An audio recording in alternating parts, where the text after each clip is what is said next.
బాబు ఇంట్లో కూర్చున్నాడు. పెద్ద ఆయన నేనేమో ఇక్కడ వేసుకున్నాను. ఇక్కడ వేసుకునే వరకు ఇక మొత్తం కమ్మేసేసింది. ఎందుకంటే ఆ టైంలో కరెంటేనండి. షార్ట్ సర్క్యూట్ కరెంటు వీక్ అయిందండి. దానివల్ల ముగ్గురు అండి. ప్రభుత్వ అధికారులు కానీ వీళ్ళు ఎవరు రాలేదా? వచ్చారండి. ఎవరెవరు వచ్చారు? ఎంఆర్ఓ కానీ అమ్మారావు గారు నిన్న వచ్చి మొన్న వచ్చి రాసుకుని వెళ్ళారు. మళ్ళీ రాత్రి ఏమో అశోక్ బాబు వచ్చారు.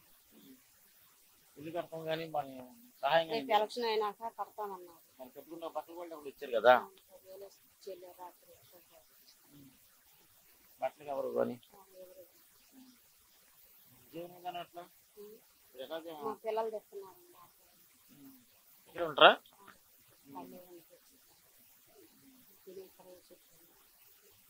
అది ఎంఆర్ఓ వచ్చి ఏమన్నా ఇల్లు కట్టేస్తానని హామీ ఇచ్చారా? కడతామన్నారు. అమ్మ ఇప్పుడు ఎలక్షన్ కదా, ఎలక్షన్ అయిపోయినాక రేపు వచ్చినాక కడతామమ్మా అన్నారు. గట్టిగా కట్టిస్తాను అన్నారు. గవర్నమెంట్ నుంచి ఇల్లు కాలిపోతే కొంత అమౌంట్ ఇస్తారమ్మా. అది ఇది పైరించింది అక్కడ ఇవ్వాలంట. లెటరు అందించినాక అప్పుడు వాళ్ళు చెబుతారంట. ఇవ్వలేదా? రేపు శనివారం రమ్మన్నారు. వచ్చినాక ఎంఆర్ఓకి ఏనమ్మా ఆఫీసులోకి ఎత్తుకెళ్ళి అన్నారు. స్థలం సొంతేనా మీకు? రిజిస్ట్రేషన్ అయిందా? అవలేదండి, మామూలుగా ఇచ్చిన పట్టా ఇచ్చినట్టు. గవర్నమెంట్దా లేకపోతే గవర్నమెంట్. జగన్ కాలనీ కానీ రాలేదండి. ఎందుకని ఏమో మరి ఇవ్వలా, రాలా, పెట్టాను రాలా. అప్లై చేశారా? కానీ ఆర్ఐ కానీ వీళ్ళందరూ వచ్చి రాయించుకెళ్ళారా?